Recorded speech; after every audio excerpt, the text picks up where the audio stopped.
for nuke protests, activism for a prize. That's the big, super exclusive that we're tracking here. I'm Shivani Gupta. Just to bring our viewers up to speed, the super exclusive that we've been bringing to you since afternoon today was money paid through foreign means, especially to fuel anti-nuclear power protests in India. That's the sting that my colleague Shweta Kothari has brought to you, which completely puts several questions on the activism, so as to say, that we witnessed in Tamil Nadu. What are the big questions that we're posing today?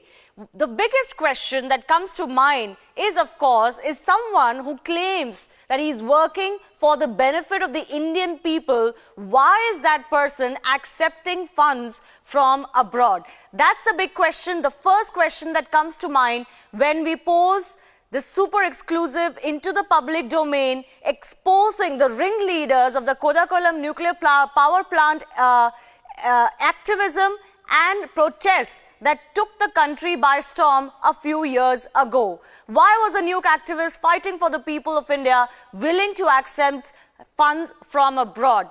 Well, what is the second question that we're posing today? Even if the activist was willing to accept foreign funds, why did he suggest rerouting means? What is the nefarious design behind accepting funds in the first place and then asking point blank for those funds to be rerouted? Is there an ulterior motive to hide this kind of funding, the source of this funding? That is another big question that comes to mind after we exposed this activism for a prize. The next question that we're posing for our viewers today is also extremely pertinent after this super exclusive.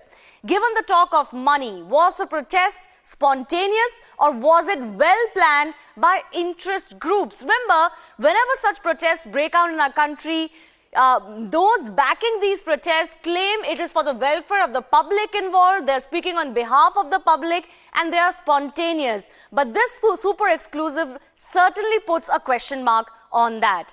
The next question that we're posing in front of our viewers today is, after the expose, can Kudankulam protests be looked at as one that purely protected local interests, or were there foreign interests involved?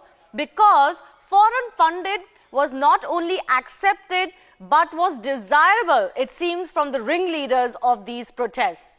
The next question we're posing is that after this expose, can the anti-nuke protests be looked at as a movement purely born out of Indian anger? Or was this anger manufactured? Was this anger manufactured to suit a certain interest group that wasn't in favor of India actually getting technology of the kind that it was getting from Russia at the price that it was getting? These are just some of the big questions that we're posing today after our mega super exclusive that blows the lid of the nefarious designs behind the power plant protests.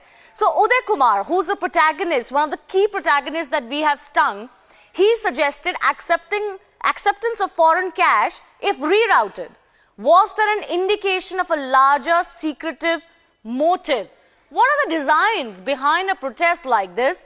Surely an activist who claims to accept foreign funding through rerouting of the funds has much to explain as to their interests, as to their ulterior motives when it comes to such protests. What business does an activist of a spontaneous movement have to accept funds, foreign funds at that, and also ask for those funds to be rerouted? Why did nuke activist Uday Kumar suggest rerouting of the funds through Indian sources?